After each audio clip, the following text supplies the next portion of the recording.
Single, the second time she's done that this afternoon. Yeah, just a super, super solid hit. Snow, unfortunately, couldn't quite get over there because that was hit hard into the gap. Barber to hit for Wheaton. Hit by the pitch in the third inning. And another runner has walked early.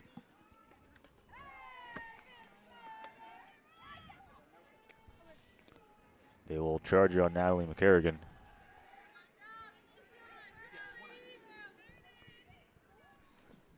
At bat for the Thunder, Tori Barber.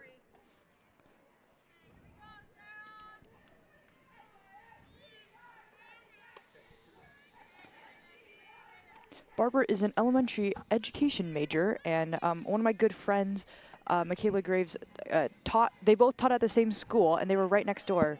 And she said that Tori is super fun, super energetic.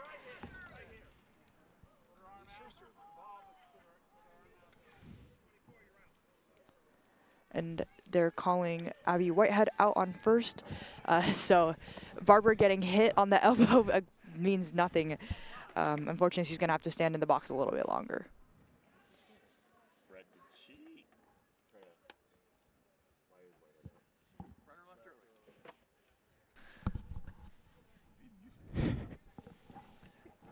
Another runner has left early. I think is that the 8th time that's happened? It's been quite a lot. And that's probably, I would say, one of the biggest differences between baseball and softball is softball, you have to wait until the ball leaves the pitcher's hand, whereas in baseball, you can dance off of that bag as soon as you want. So yeah, one of the biggest differences between the two sports. Something that when I played, I was always a little bummed about because I always wanted to have a big lead and see if they threw it over there. But no, you have to wait until the ball is out of the pitcher's hand. Off the 2-0 count, that one's fouled.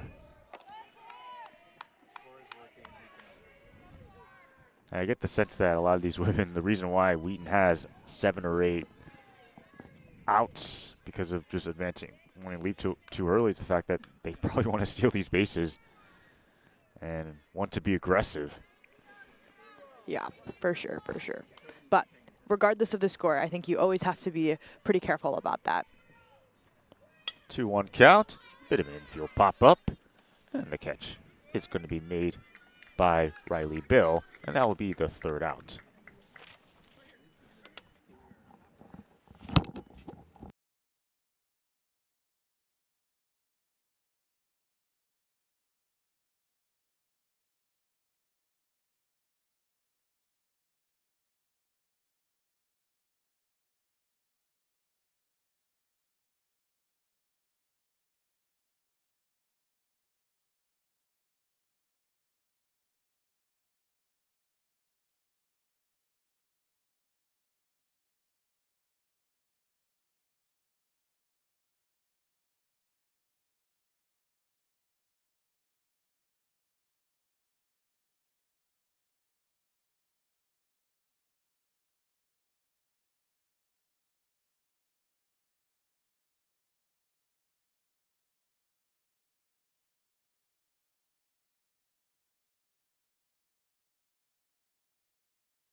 Ruth Leedy Field here on the campus of Wheaton College. Unless Maranatha Baptist can slew in a whole lot of runs, this is going to be the final inning due to the mercy rule.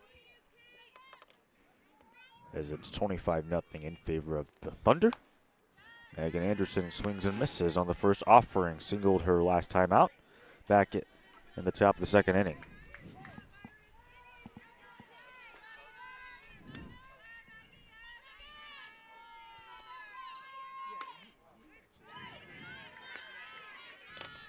stays outside for ball one. It's a 1-1 count.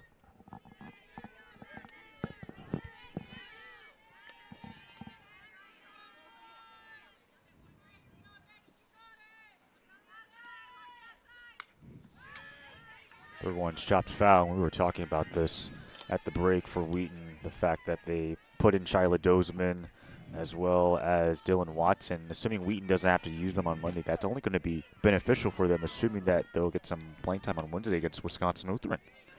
Yes, for sure. Yes, they have been pitching back-to-back days. Beautiful pitch over there by Jones, pulling the string on Anderson. Caught looking. But yeah, back to Dozeman and Watson for them to get much-needed rest. Softball is there's a whole slew of things that are different about softball and baseball, but I mean, other than Now batting number 20, Louise Harris. the runners leaving early, I would say the other biggest thing is that because softball is an underhand motion, it is not as hard on the shoulder as baseball is. So these pitchers can play quite often, as we saw Dozeman and Watson pitching almost 2 full games within their last 2 games. So, but anyways, much needed rest, I'm sure. And normally in a softball season, how much rest would you want your starting pitcher to get in between games? Your opinion. My opinion, oh wow, that's a great question, Aiden. I mean, I think ideally at least a day. In my high school, there was a girl who pitched every single game until she blew out her shoulder. So yes, we don't want that to happen to anyone to Wheaton's players. I would say at least a day, maybe 2 would be ideal. But yeah, definitely not necessarily baseball schedule of needing the 3 to 4 days. So like we mentioned, this would probably just help at the very least. Harris misses for strike 2. It's a 1-2 count for Iris Jones. High and outside, ball 2. Yeah, and just one other thing to say about pitching. I think the other thing that people don't know is for both sports, it's a lot in the legs, especially in softball. You're using the legs to push off the mound because, yeah, it's not sloped like in baseball. And so it is a lot of leg movement as well as arm and shoulder movement. So it's not just that Dozeman and Watson will need rest in their arms and shoulders, but also those legs are doing a lot. And where you get the most power is through pushing off the mound. 3-2 count for Iris Jones. As Louise Harris will draw the walk.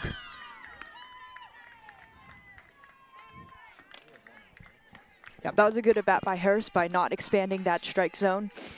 Yeah, I think Maranatha, number 8, Lydia Nibbs. I think for Maranatha, just in general, any little momentum can help. They've had a couple hits this game, and now that walk. Just to bring into next game, knowing that you are going to play Wheaton in like 15 to 20 minutes after. First time these two teams have squared off ever in their history. As Nibbs swings and misses for strike 1. Senior started in all 33 games a season ago. Batting average below 100. Swing and miss for strike 2.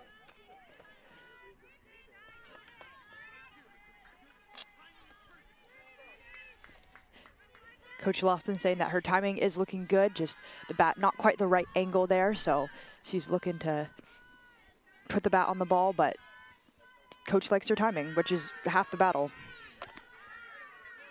That one does not find the strike zone, ball 1. And you mentioned this earlier, but Nibbs being a senior has played a handful of years for this team and she also has never won a game. And so a credit to her for coming out. She does strike out, but credit to her for just continuing season after season to come play. What do you think that does, Aiden, for the rest of the team, since their team is so young, to have players like Nibbs and Grace Strau, to just continue playing despite the fact that results have not been where they wanted it? Well, I would say it probably gives them a chance to get some experience. We were talking about this in the Blackburn game. Obviously, sports is measured with wins and losses, but there's the fact that you are playing at the Division III level, at the NCAA level, with women who might be your friends for potentially the rest of your life once your collegiate athletic career is over. And we were both talking about the fact that there's just this bonding experience that is just really rare, as that one is into right field. And the catch is made for the third out, so that will do it. Wheaton does take the first game, the one of two, here in this doubleheader. Yeah, a really nice hit, but really good job of Whitehead for realizing that she could throw her out from first base. You don't see that a ton, but from time to time, it is fun for those right fielders to throw someone out at first. We will bring you the start of game two in approximately 25 to 30 minutes here on the CCIW Network.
Welcome back to the start of Game 2 between the Wheaton Thunder and the Maranatha Baptist Sabercats.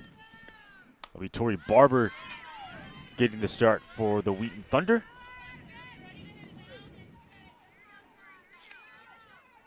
First time pitching this season. Last year pitched in 11 games in about 28 2/3 innings. ERA of about 5.62 and an early 2-1 count.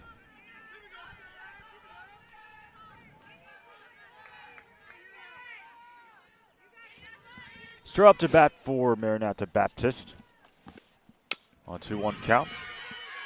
Some weak contact. The play made over to first base. Catch made by Kate Welch for the first out. Nice play by Daniels to munch that ball up and have a perfect strike to first. Lily Snow to bat. Batting for the Sabercats, number 11, Lily Snow.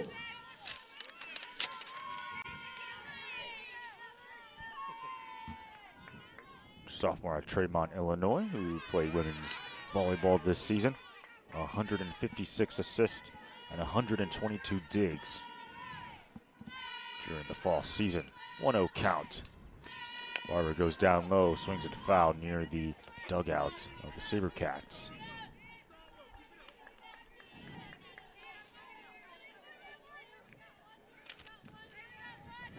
Oh for 2 in game 1 was Snow.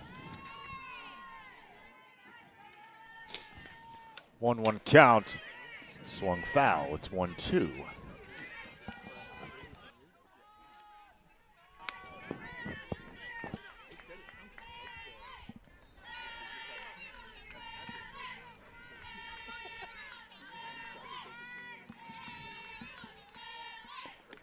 Barber fastball, and we'll do this again.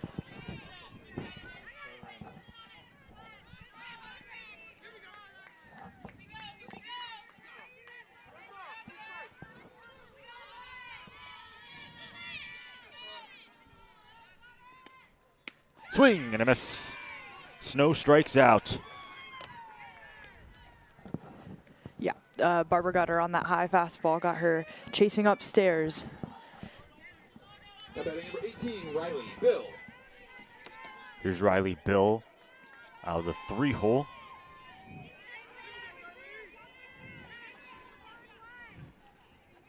Oh for 2 and a strikeout and 3 plate appearances. Kong overthrow to first, but Bill is safe. It's Bella Giles, on that throw. Yeah, Giles had her feet set. I think she actually, if she had taken the time to what we call like a crow hop, which is like to jump forward with the ball and put a little bit more zip on that, I think that would have gotten over to Kate Welch. But props to Bill for running that out for an infield single.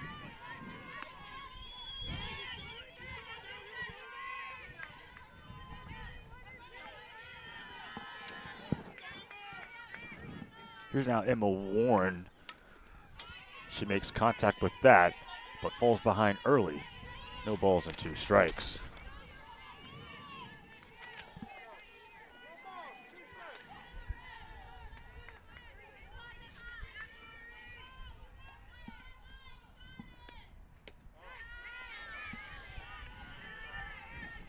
Going away for the first ball.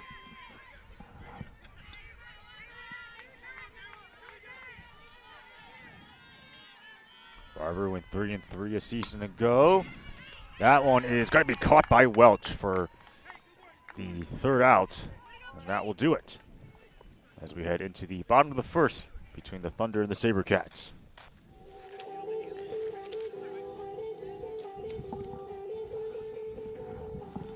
Are we still practicing for this one? Are we live? I'll ask. Sorry, I just want to know. Are we? Is the audio still down? Okay. You're good. Yeah, no, seriously, yeah. Okay.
Bottom of the first from Ruthley Field.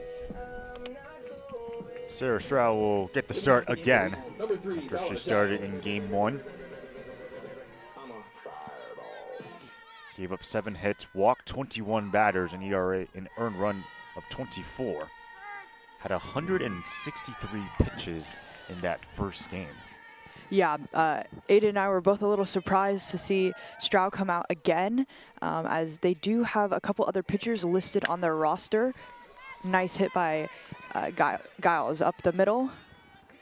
But yeah, she did look really strong right there, throwing 2 strikes, which she did struggle to find the strike zone, as you mentioned, with those 21 walks last game.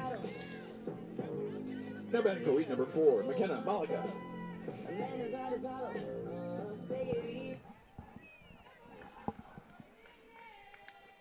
Malika has to duck for that one.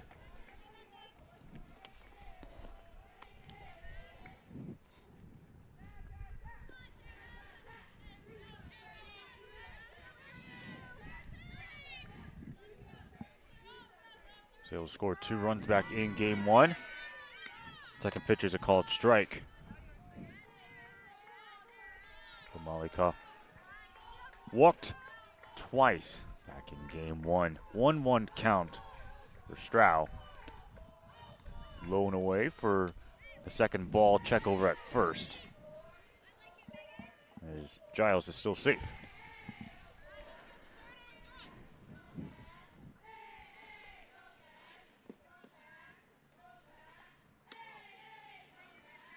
Outside the zone. 3-1 count.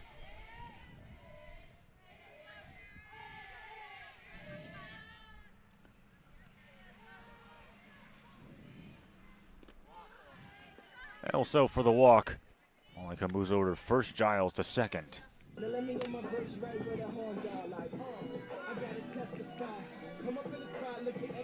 Mia Reinhardt will hit for Wheaton.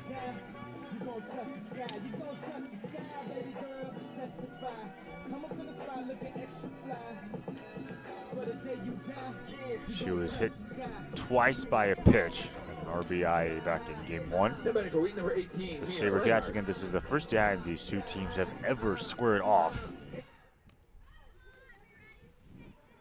Reinhardt hitting .417 on the season, leading the Thunder in batting average. Senior in Noblesville, Indiana, former player from Anderson University. 5 hits a season ago, hit 152. High and away for the second ball. Yeah, I mean, and she's been putting up some pretty good numbers. We mentioned earlier in the first broadcast that Abby Whitehead was named the CCIW Player of the Week. Reinhardt got hit in the leg, shaking it off pretty easily, but definitely not fun to ever get hit. But I feel like Reinhardt also has a pretty good claim to being CCIW Player of the Week as well. Yeah, homered against Blackburn in the first game, then went 3 for 4 in RBI and 3 doubles in game 2. As that's another hit by pitch. Wheaton will score their first run in the form of Bella Giles. It's 1-0 Thunder on top. Yeah, props for Number 22, Amaya Daniel. Wheaton for still hanging in there. I mean, obviously, whatever speed you're getting hit with the ball at, that's never fun. But they're out here for competing, and the ball skips past the catcher, and we have a second run coming in with Malika. Started 2-0 off the wild pitch. A Thunder unit that put up 13 runs in the bottom of the first inning and pretty much ran away with it. Runners on second and third with 1 ball. That one taken high for Maya Daniels. Currently Mia Reinhardt at third and Kate Welch at second. 2 on with nobody out. Stroud, now the count's 3-0. Yeah, Megan Anderson is having her work cut out for her behind the plate to get the high ones and also block the ones on the ground. So definitely a lot of work for a catcher, that's for sure. Daniel settles for the walk. Bases are back to being loaded with Tori Barber, starting pitcher for the Thunder here in Game 2. Inserted into the lineup. 25, Tori Barber. Thunder only had 7 hits against the SaberCats back in Game 1. Taken outside as Mia Reinhardt races over to home plate, and she's safe.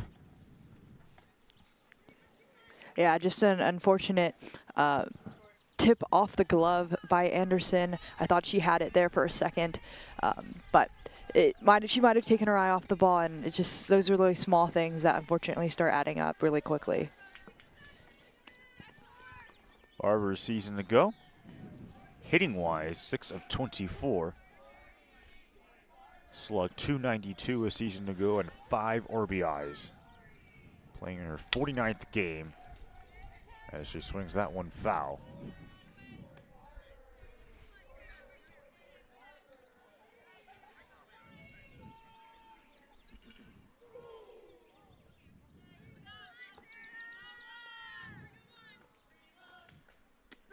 True 1 count. Called strike. We're even up at 2-all.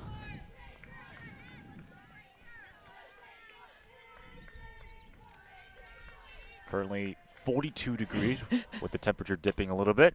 Barber makes contact and we'll do it all over again.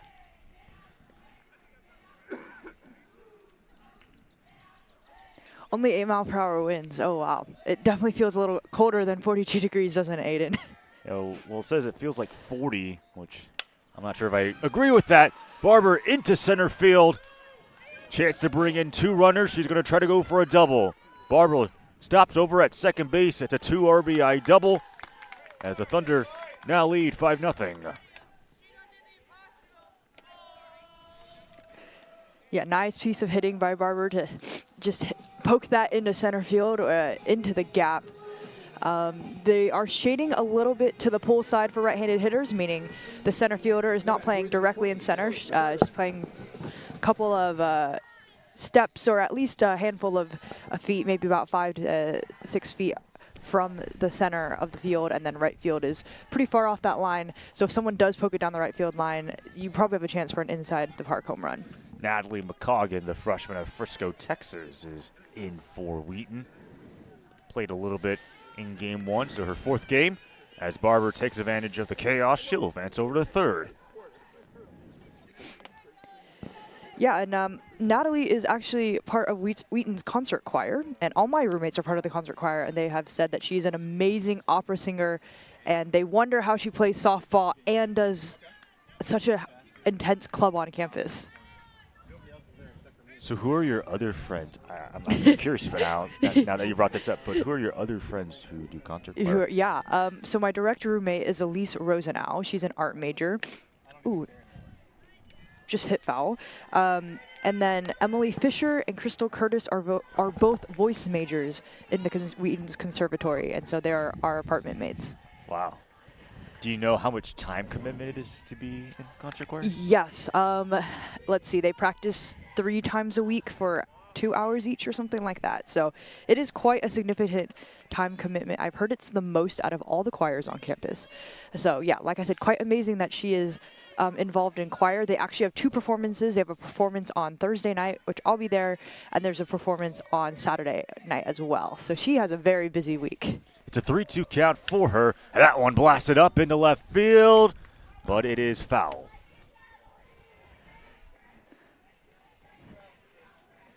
And I know we've mentioned this before, but so many players, both on Wheaton and a few on Maranatha, are multi-sport, multi-club players. Yeah, Kennedy Kemp, probably the first player that comes to mind, but Ava Harnett, she herself plays golf. Oh, wow. Which is, I don't know how you want to describe that, whether it's a fall sport or a spring sport because they play in both. Still 3-2. That's away for ball 4. Yeah, and then I know Maranatha has a couple of volleyball players on that team. I know you've mentioned Lily Snow, as well as I know Layla DeMott also plays. Yes. Oh my goodness. This is why we just need more reps. Runner's going to come over from third. That's Tori Barber off the wild pitch. It's 6-0, Thunder on top.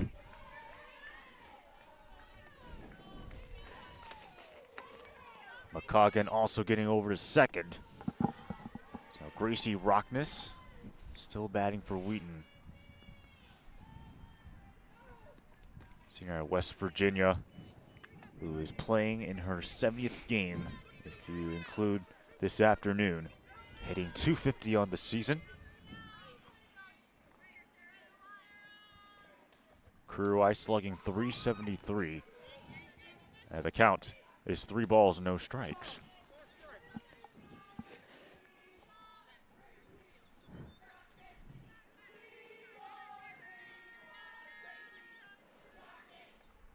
Rockness walked the last time out. Another wild pitch and another advancement, this time over to third base. McCoggan clearly in running position, looking to threaten, as that was ball 4. And batting for Wheaton, number 6, McKenna Marshall. Yeah, Wheaton definitely looking to keep that momentum going from the first game. Never want to keep that. You always want to keep that competitive mindset as the ball drops in for strike 1 against Marshall. McCoggan is out because she left a little bit too early. A bit of an issue. If there was a thing for Wheaton, they almost played a flawless game, was the fact that a couple of the base runners left too early. Yeah. I think I charted either 6 or 7 times that has occurred. Another pitch that gets by. Rockness will score on 4 to second base. Yeah, and I wonder if we'll see this on Wednesday, if Wheaton will just tighten up a little bit more on the base paths as Marshall knocks that one foul. But yeah, I wonder if, because they have had such a substantial lead this whole this game and the last game, if they are a little bit more willing to be a little bit more looser around the base paths. But yeah, hopefully this won't become an issue, because I think in really, really tight games, any sort of base running errors you make can be devastating to your team. 1-1 count for Marshall, freshman out of Oregon. And going back to our conversation in game 1, the differences between baseball and softball, do you like the rule where base runners in softball have to sort of be at the bags compared to baseball? When I played, I never did, because I loved baseball, and I loved the fact that they can kind of do whatever they wanted in a way. Rockness moving on to third. But I think it just keeps runners honest. And once again, it makes it actually really challenging to steal bases, because rarely ever does a pitcher pick someone off. And as a catcher, it can be really hard, because they typically have a pretty good jump. Marshall right outside for ball 4.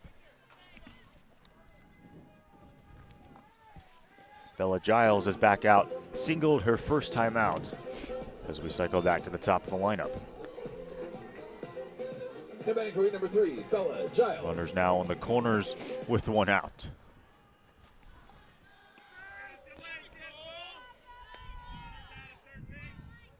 And I think another runner is ruled out, that being Gracie Rockness.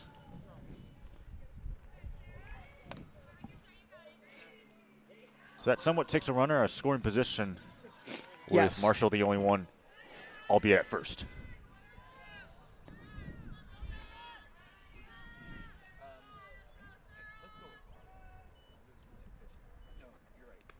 Oh, she just got hit. Giles will still advance.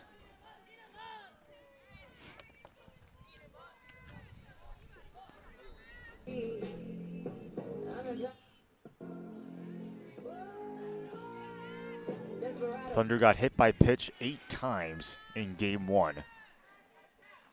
Nobody's on with 2 outs. Number 4, Runner in scoring position, that would be Marshall, who's currently at second base.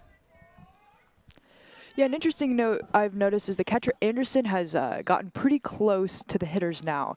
I wonder if that is an effort to help Estro out a little bit, because she has to be getting tired, and so just to even move herself a couple inches forward. The only thing about that is she could be called for catcher's interference should someone's bat hit her glove in the process of trying to swing. Stroud also still pitching. Again, she almost had, I think, 160 pitches was the time that we count. As there's a wild pitch. Marshall going to move over to third base. Giles over to second.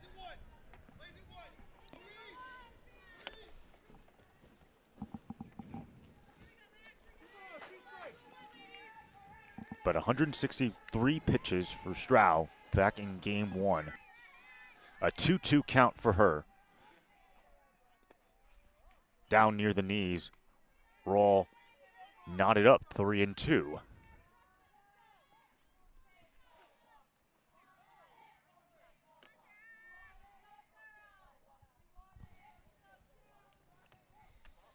Moika, and she'll settle for a ball. Back-to-back walks for her.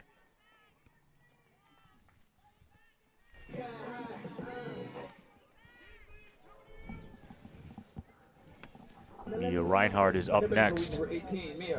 Hit by a pitch in her first plate appearance. With the bases loaded, 2 out. 6-0 Wheaton has the lead. Swings and misses on the first offering for strike one, as no one choosing to advance forward. Yeah, Reinhardt wanted that one. I think she's thinking that she can send that out, if the park even, or at least into the outfield to move these runners 60 feet forward. She does have one career home run, does Reinhardt. As we have another runner that's off the bag, so that's going to be out number 3. I believe they got Marshall for the call, if I'm not mistaken, so that will end things. The Thunder, they lead 6-0, headed into the top of the second.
Top of the second between the Maranatha Baptist Sabres and the Wheaton Thunder. Throw over the first, and the catch is made by Kate Welch to retire the leadoff batter.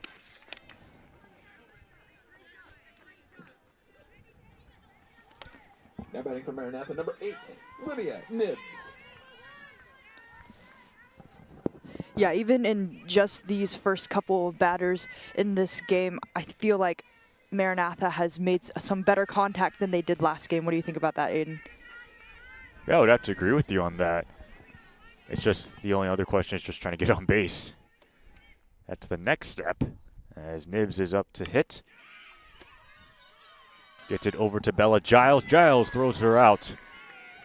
Welch making the catch, as that is out number 2. Yeah, no, for sure. And they did get on base a couple times. They had a couple hits and a walk. But As we referenced in the very first broadcast, this is Maranatha's first game. Well, this will now be their second game of the season. So not only are they probably shaking off a little bit of rust from last season and having a lot of new young players, they are playing a Wheaton team who has won their last 4 games. Or now 5, I should say. A Wheaton team that's playing their 14th game, including going all the way down to Florida to play a slew of teams from all around the country. Part of their annual softball tradition, either going to Florida or going to Arizona. It's a 1-1 count for Tori Barber, making her first pitching appearance. Harris swings and misses. A 1-2 count, not in her favor.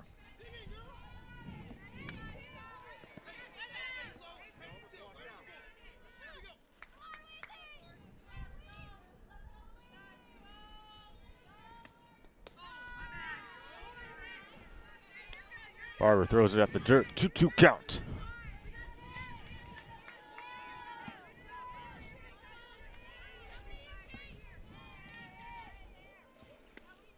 Swing and a miss.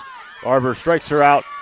Could still attempt to make a play to first base, but a nice throw and catch right there.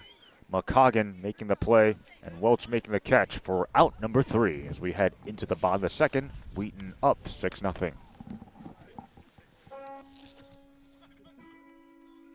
Test.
Bottom of the second with some sunny weather.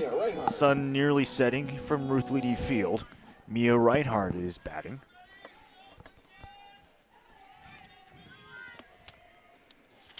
Was going to bat in the first inning before a runner on base was thrown out, which prematurely ended the first. In fact, 3 runners were called out because they left the bag a bit too early.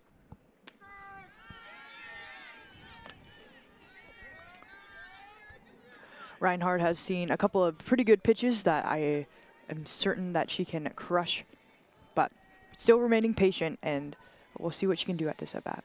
Yeah, last time against Blackburn, game 1, first career home run coming in her senior season.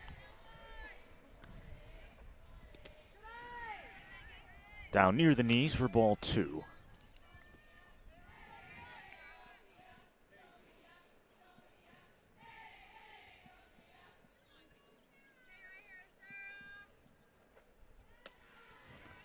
High and outside. 3 balls and 1 strike. Thunder team that averaged about 3.5 runs per game a season ago. Actually, they averaged 5.6 runs per game a season ago. This season, averaging 3.5, which is 4th in the CCIW. Reinhardt swings and misses for strike 2.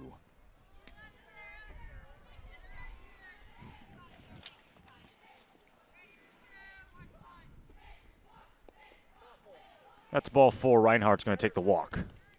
She was hit by pitch in the first inning.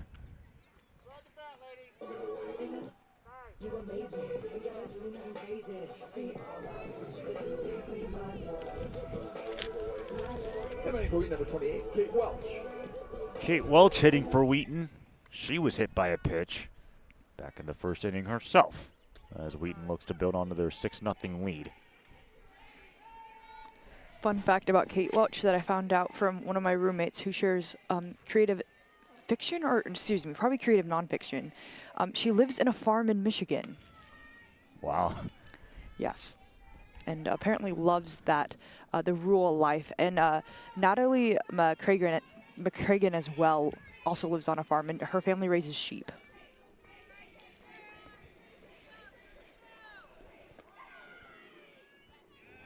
So a bit different than the suburban Wheaton life that they live on campus, but it must be nice to go back to something familiar. Oh my goodness, I can't speak today.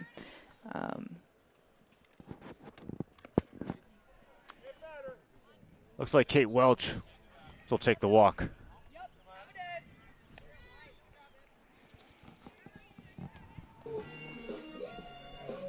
Amaya Daniels due to hit for Wheaton.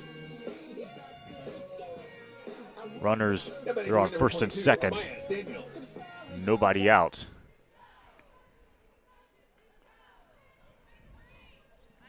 But would you ever want to live on a farm? Personally, no. Would you, Aiden? I must agree with you. I would probably not want to live on a farm.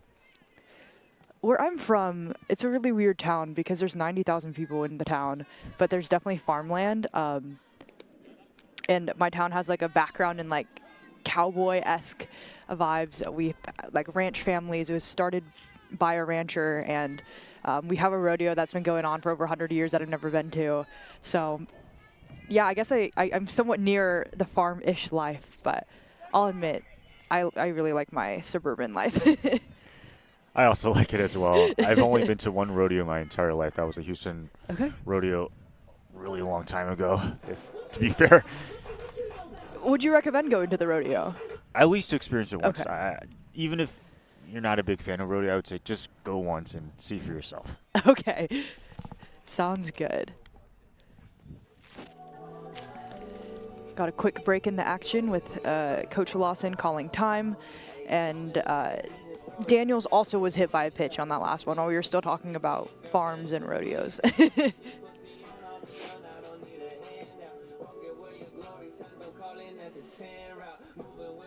If you could own a farm animal, though, what one would you own?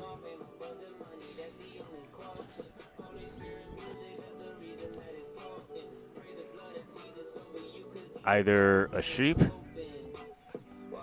or a cute pig. Okay. Not one of those ugly pigs that makes a bunch of noise and Okay. is a nuisance. Okay. Aren't there like miniature pigs or something? I was thinking more Charlotte's Web. Okay, yes, yeah, like Wilbur. That's fair, that's fair. I like that movie. It's a good one. I haven't seen it in a while. Barber to bat. The bases are loaded here at Ruth Leedy Field. Reinhardt's currently on third base. She walked. Welch on second base. She walked herself. And then Daniels, she was just hit by that pitch. Good count for Barber, 2-0.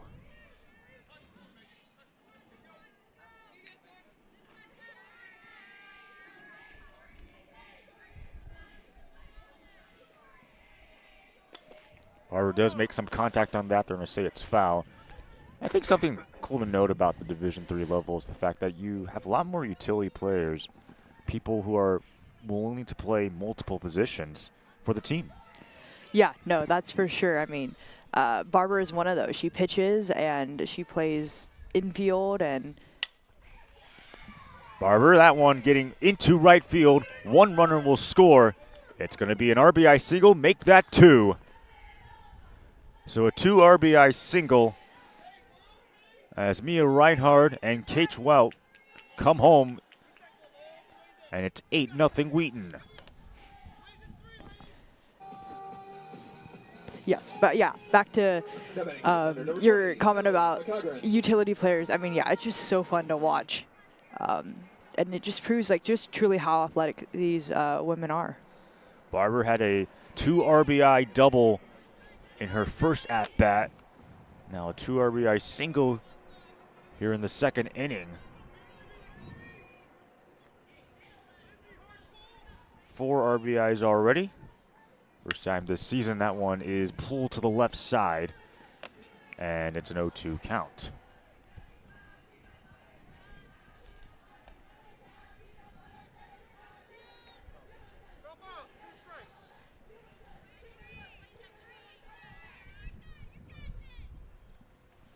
Here's the 0-2 pitch.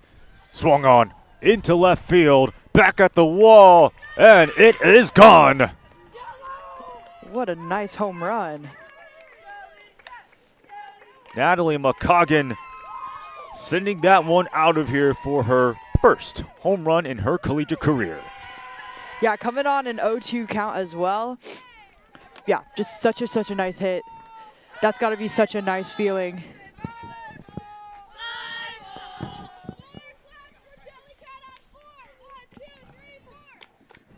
The Thunder had 2 home runs, one in game 1 and one in game 2 against Blackburn. Of course, Abby Whitehead was able to walk it off.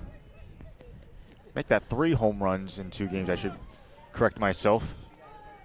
As Gracie Rockness will settle for a walk, rather a hit by pitch.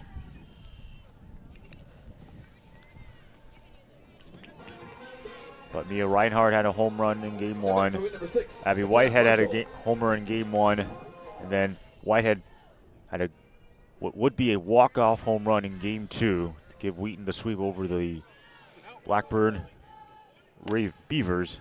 As it looks like the runner at first, Gracie Rockness, was leaving the bag a bit too early. So that should be the first out.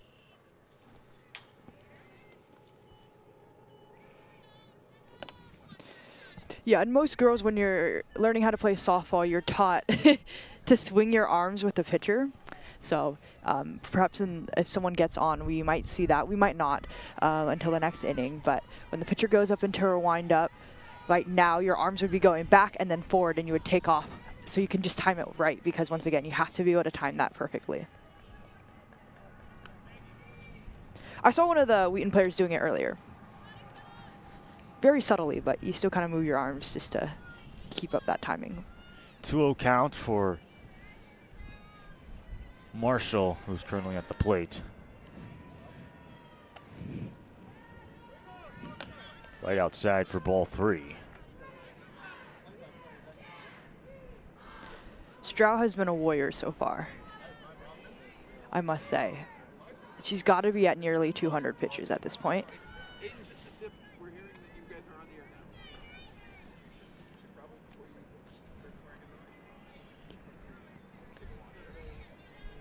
Over 160 pitches in game 1.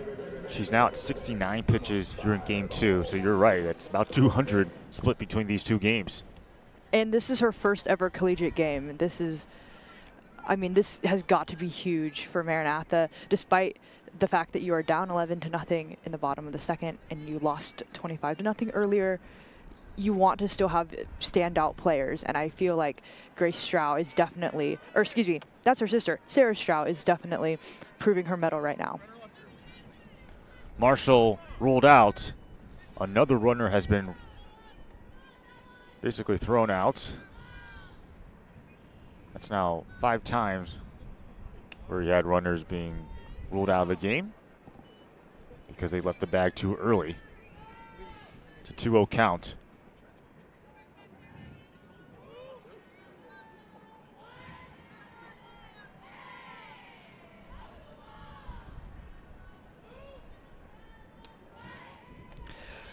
We've been bringing up my roommates quite a bit during this call, but that's because they actually know a handful of people, and one of my friends went to high school with Bella Giles. Wow. Yeah. It's such a small world. Like, both being from California and then coming out here to this tiny school in the Midwest to play. Well, she's playing softball, but, you know, it's crazy. And batting for wing number 4, McKenna Malika.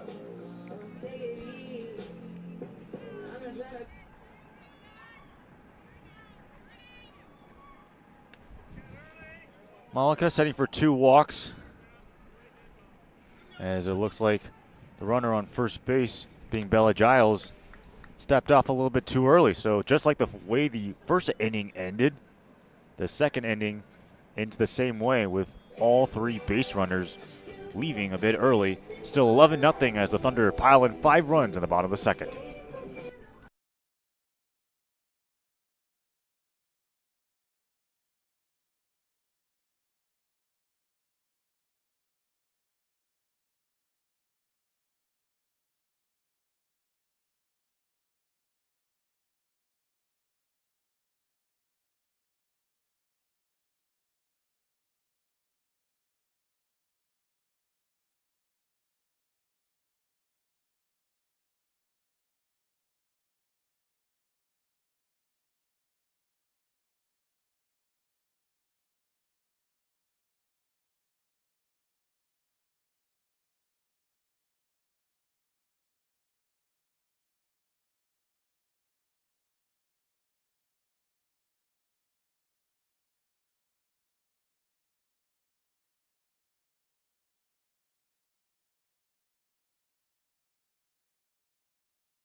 Megan Anderson.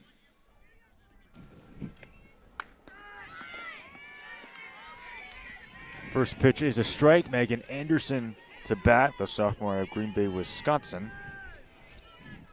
Volleyball player this season, 124 career kills. That one stays fair, as Anderson, maybe not the best decision to go for second base, as she is tagged out.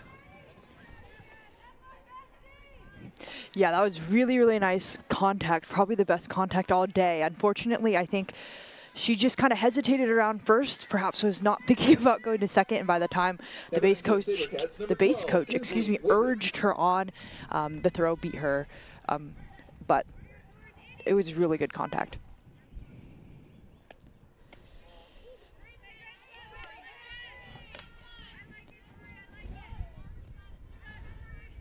And Anderson is another one of those volleyball players who also plays softball. We have quite a few on both teams, don't we, Aiden? We do. Kinsey Wicker now, the outfielder, freshman from Lewistown, Illinois, currently having a 1-1 count.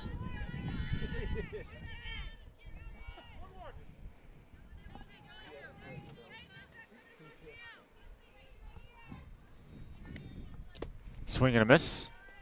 Strike 2.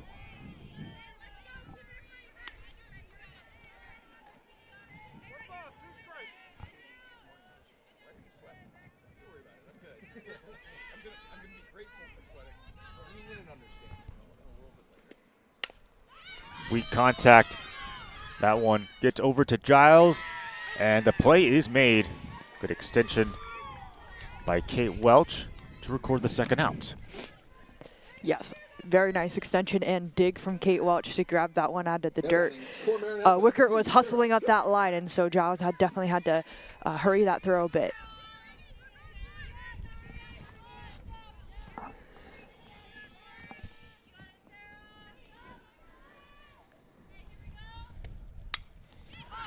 Bit of an infield pop-up, but the catch cannot be made by McCargan.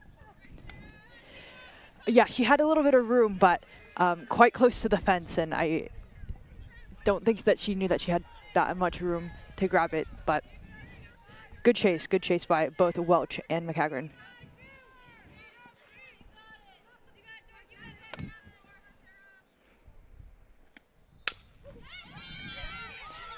Barber, Rockness, right over to Kate Welch.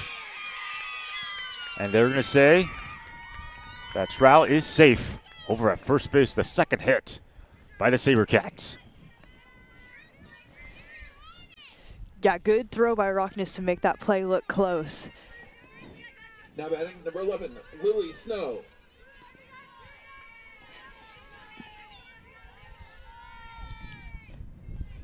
Snow struck out on her first appearance back in the first inning as she watches ball one.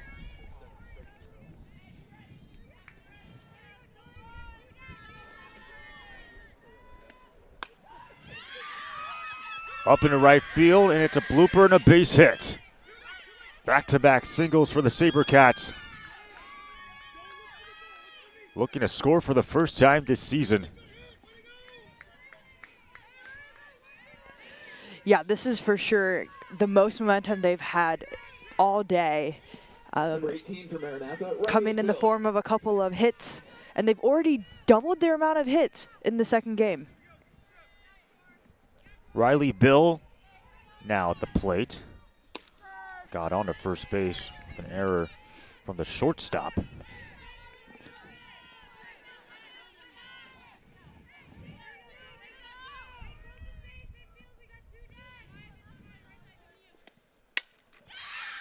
That one gets through into center field. They're going to send the runner. Trout wants to score, and she will. SaberCats on the board. 11-1. But that has to feel good. Yes, for sure. Scoring their first run of the season off 3 hits, 2 of them being very solid hits. Yeah, this has got to feel great for Maranatha. All done with 2 outs. You always love those 2-out rallies.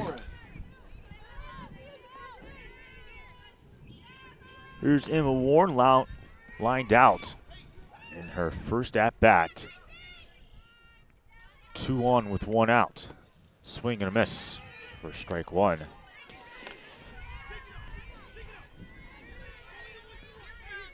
Snow got on with a single. She's currently at second base. And then Riley Bill just hit that RBI single to give the SaberCats their first run.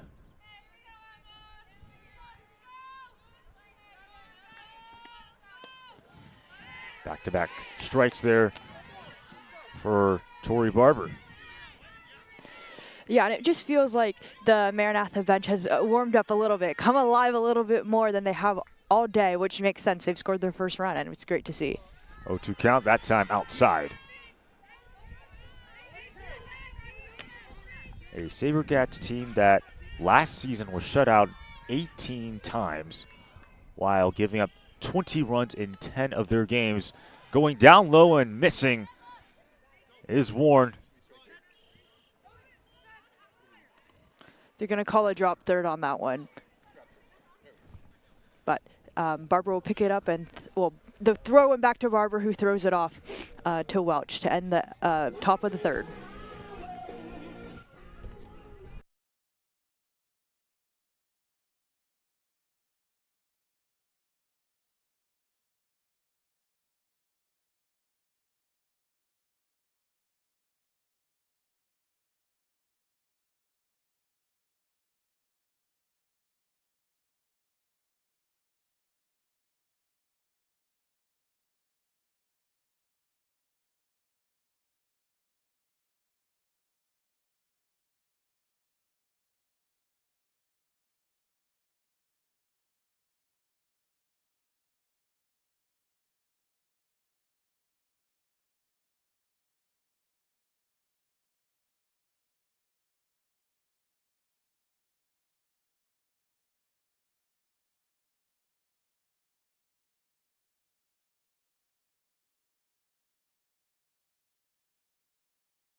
McKenna Malika to lead things off for the Thunder in the bottom of the third as she has drawn 3 walks in her so far 3 at-bat appearances, make it 4. If you want to include this one.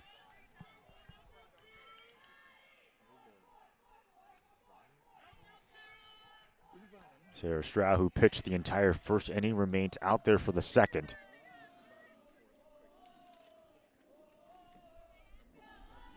Pitch count, if you include both games, over 200 as we speak. Excuse me. And Maranatha does play Blackburn College tomorrow for a doubleheader, so I'm intrigued what Coach Lawson is thinking for that game, because I think to throw Stroud out there again will be quite the challenge, to say the least. 3-0 pitch is well outside as Malika walks for the 4th time in a row.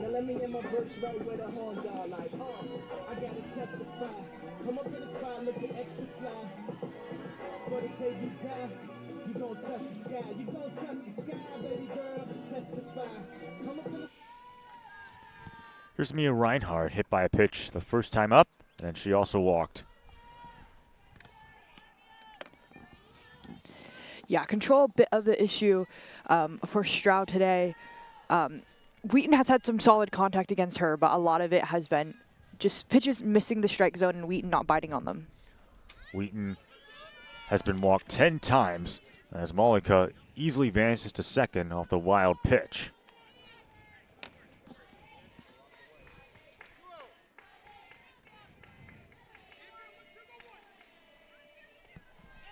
Two-0 count. Reinhardt has a 3-0 as Malika will stride on over to third. Yeah, she knew she was taking third base as soon as Stroud started winding up.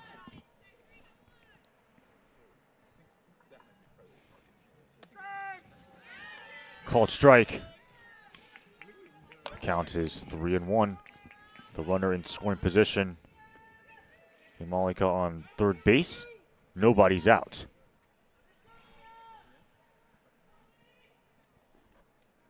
That one's high as Mia Reinhardt settles for her second walk.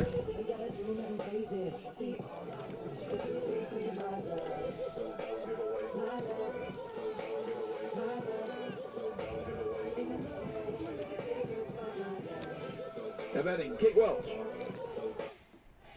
They often say that a walk is as good as a hit, and I think Wheaton is proving that today and in earlier game as Welch gets hit by a pitch for the 3rd time today, putting her body on the line for this Wheaton team.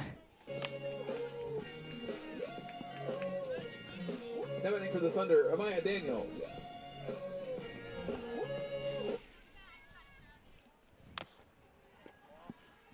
Daniels hitting with the bases loaded. Walked her first time up, and was hit by a pitch the second time.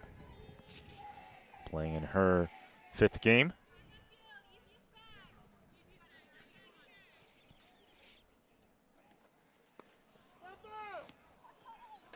It's another hit by pitch as a Wheaton runner will come in and score. It's 13-1. Malika passing by with ease.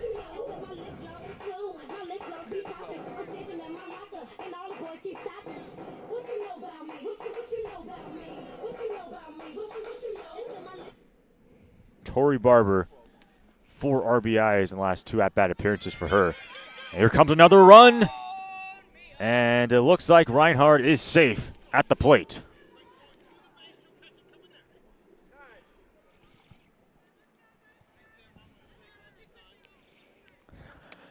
Yeah, Reinhardt got a tiny bit of a later lead on that. I think she was kind of deciding if she wanted to go or not, and then ended up deciding to go. But slid in and was safe, and Coach Lawson wants to have a chat with his players after that one.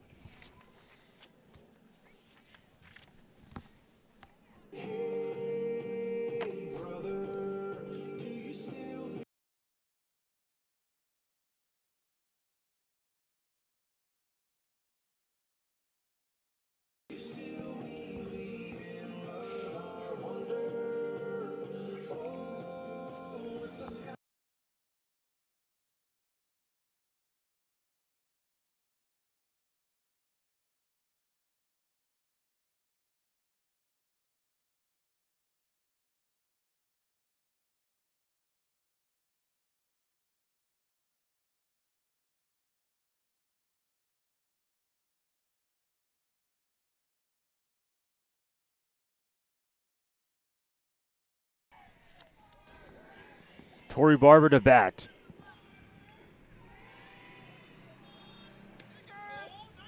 Has gotten on base in all of her play appearances here in Game 2. Driven in a handful of runs as well. A 2 RBI double in the first inning. A RBI single in the second inning. That's another pass. And another run for Wheaton. This time, Kate Welch. 14-1 Wheaton leads.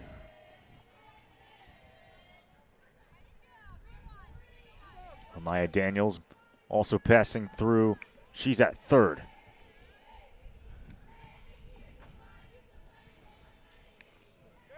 As Barber gets hit.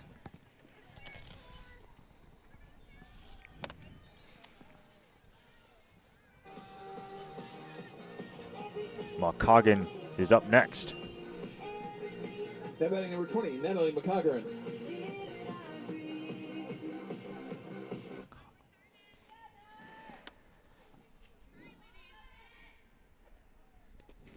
And a fun fact about McCoggan, we mentioned this earlier on the broadcast, but this went live at some point that we're not quite sure when. She is a phenomenal opera singer, according to my roommates who sing with her in choir, which is amazing that she does choir, which is a quite intensive club on campus, and she plays softball. And on top of that, her family raises sheep. And remind me in the audience, how much of a time commitment is concert choir here on Wheaton College's campus? Yeah, concert choir, off the top of my head, is about 6 hours a week. It might be a couple more than that, but it's still at least 3 days of practice for a couple hours each. Another wild pitch. Daniels coming in over from third to score. Meanwhile, Barber advances to second base. 15-1 as the Thunder extend their lead. 2 balls and 1 strike for McCoggan. 2-run homer the last time out in the second inning, which was her first career homer. Yeah, and a beauty of a shot that was to left field.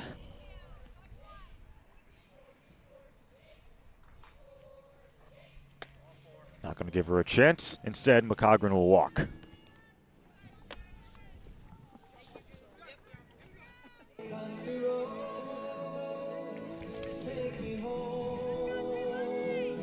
Now batting for Wheaton number 1, Gracie Rockness. Will be Gracie Rockness with 2-1 and nobody out. Barber at second.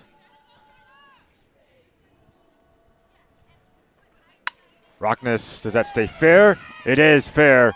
Barber getting around third, and she will score. It's an RBI double for Gracie Rockness, her first RBI this season. Yeah, perfectly placed ball just to hit that bag, which means it's fair.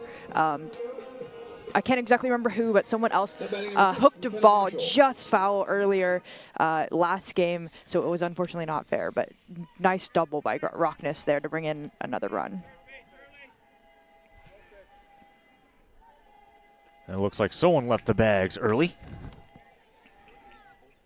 I think that's McCoggan.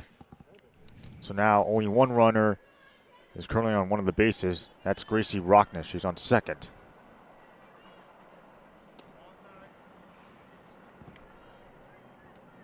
But all 7 outs thus far have been through Wheaton just simply being off the bag a little bit too early. Yeah, for sure. Good contact by Marshall. That one gets into right field. Rockness trying to score, and she will.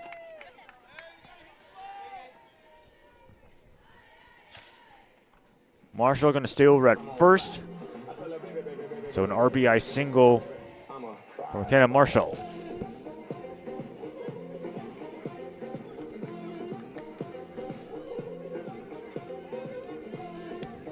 Batting for Wheaton, Bella Giles.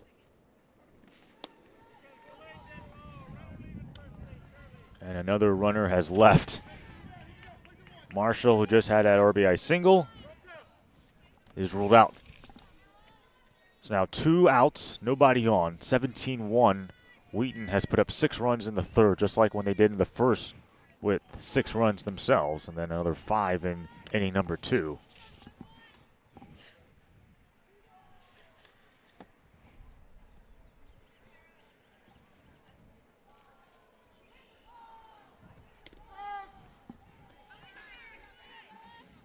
Strike gets through. It's now 1-1.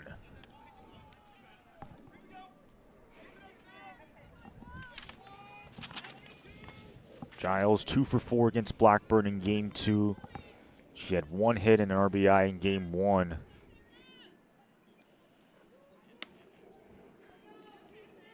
High and outside, ball 2. Thunder team that a season ago went 18-22, 5-11 the CCIW, and they lost to Milliken in the CCIW tournament. Made their first CCIW tournament since 2021, a team that's projected to be finishing 6th, in fact tied for 6th alongside Carroll. Illinois Wesleyan receiving 7 out of the 9 first place votes, and then it's Augustana.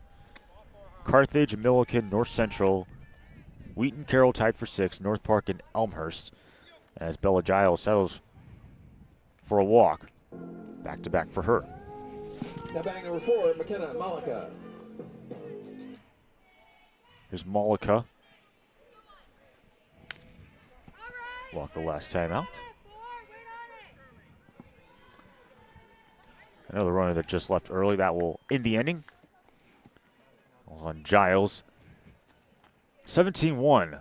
The Thunder, they're up by 16 here at Ruth Leedy Field.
Leading off the 4th for Maranatha, number 15, Lindsay Mickelson.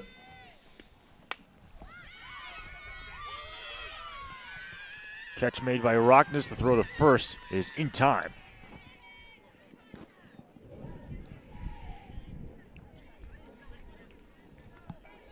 Yeah, Kate Welch having some really nice plays at first, having to dig a couple out and use those long legs of hers to stretch. Now batting number 8, Lydia Nibbs.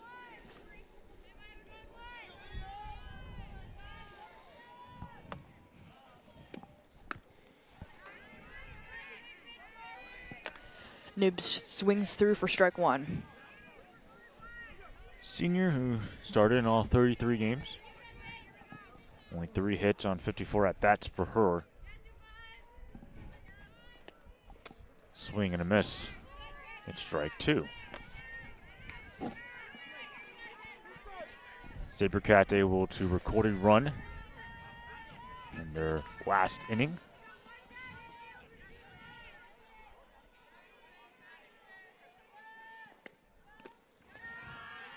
Down low for ball 1. As Riley Bill, who provided the only RBI for the Sabercats so far. Good contact by Nibbs.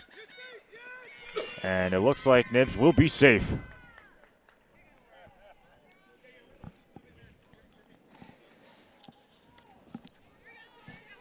Yeah, a hard ball for Daniels to read and unfortunately unable to scoop that up. She did touch it before it went out of bounds, or excuse me, out of the foul line, meaning because she touched it while it was in the foul line before it went out, it was a fair ball. Brooke Sharp. Pinch hitting for the SaberCats. Swings it foul.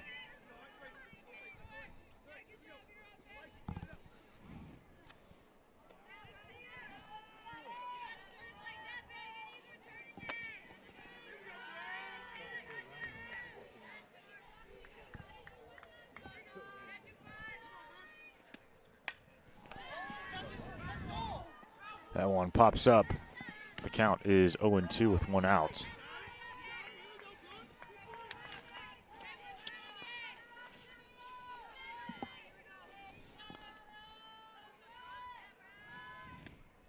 (17-1) here in game 2 of our doubleheader. Wheaton defeated the SaberCats 25-0 back in game 1. Swing and a miss. Sharp strikes out.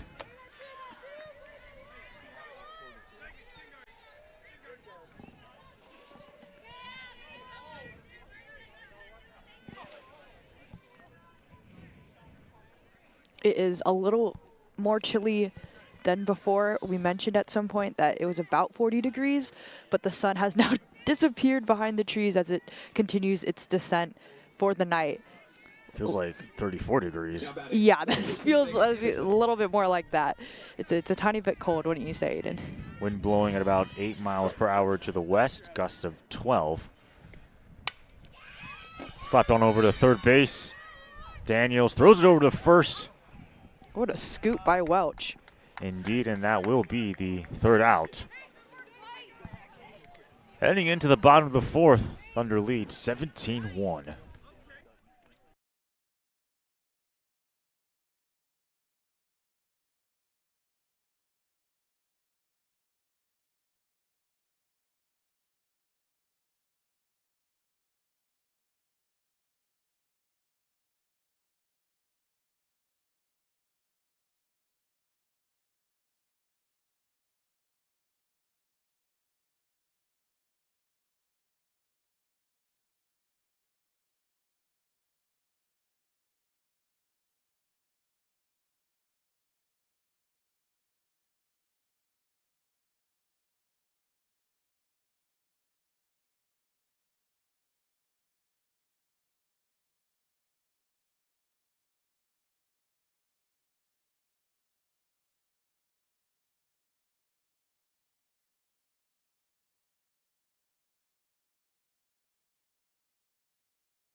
Kenna Malika to lead things off. She's mostly walked in her at-bat appearances.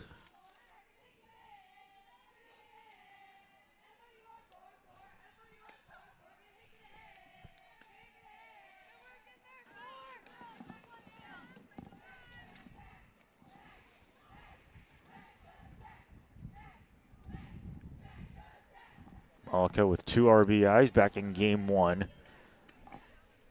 against the SaberCats.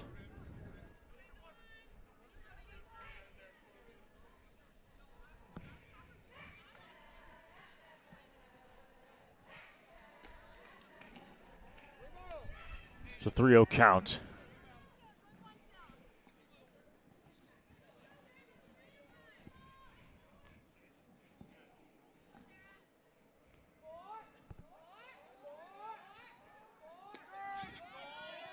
That one stays inside the zone for strike 1.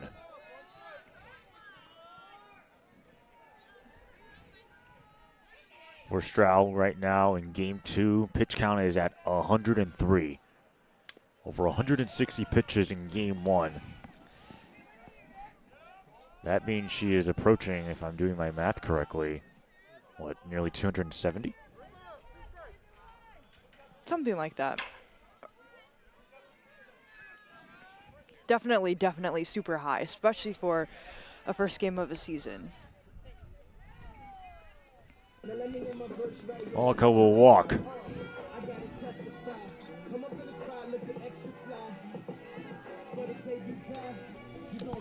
Now batting number 18, Mia Reinhardt.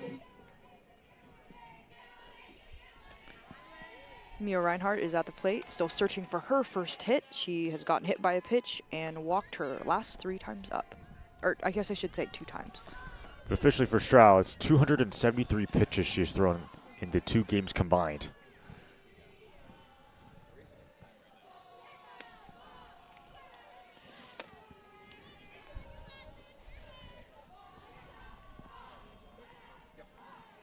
Yeah, hopefully she gets a deserved rest from pitching tomorrow as they have a doubleheader against Blackburn College. And they do have a couple other pitchers listed on their roster. So I am curious as to what Coach Lawson is thinking for tomorrow. Malika on that last couple of pitches ago was just ruled out because she left the bag early. So it's 3-0 is the count. It's Mia Reinhardt is at the plate.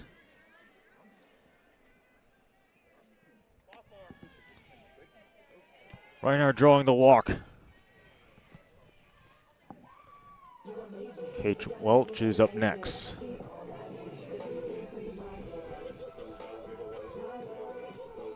Now batting Kate Welch. Right, first with 1 out. It looks like Reinhardt is going to be ruled out. I mean, I do wonder if they're intentionally doing this just to speed the game up a little bit quicker, given how Wheaton has such a large lead. Yeah, that's a very plausible explanation. Have a day, Cater, let's go. 0-1 count with 2 outs here in the bottom of the 4th inning.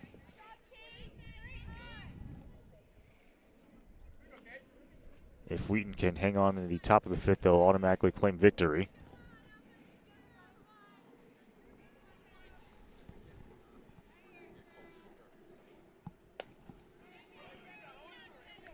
High and tall.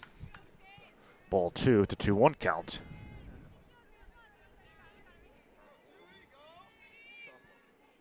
Do you think the cold is starting to set in for the players a bit? I'm pretty sure it's a bit of a factor. Not sure what's in those respective dugouts per se, if they have heaters or anything. I'm trying to see. I mean, both coaches are definitely putting on jackets earlier than they did, or they're putting on jackets, I guess I should say, for the first time. But you are also right. I can't see into the dugout very well. Welch fouls that one off her bat. 2-2 still the count.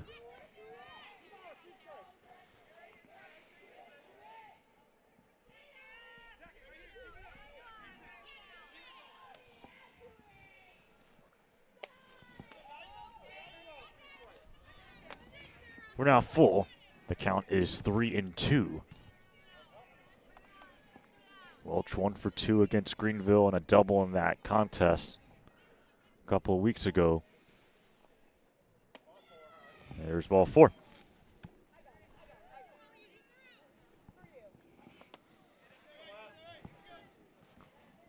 Welch drawing her second walk. To Amaya Daniels. Number 22, Amaya Daniels.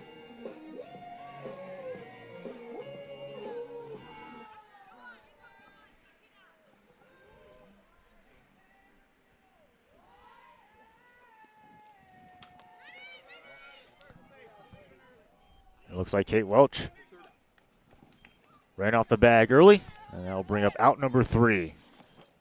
Top of the 5th inning what could be the final inning between these two teams here in Game 2 at Ruth Liddy Field.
Welcome back to the top of the 5th inning.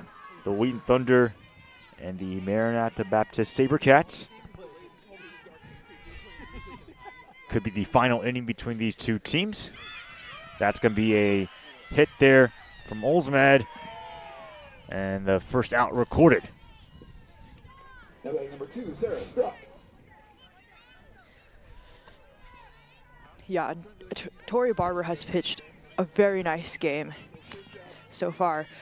Might go the distance to these 5 innings, just really forcing Maranatha to, make some contact against her, and they have, but still been shutting them down. Only giving up 5 hits and 6 earned runs. As Barber currently on the mound for Wheaton. Been on the mound since the first inning. Giles throws it over the first, and Welch makes the catch for out number 2.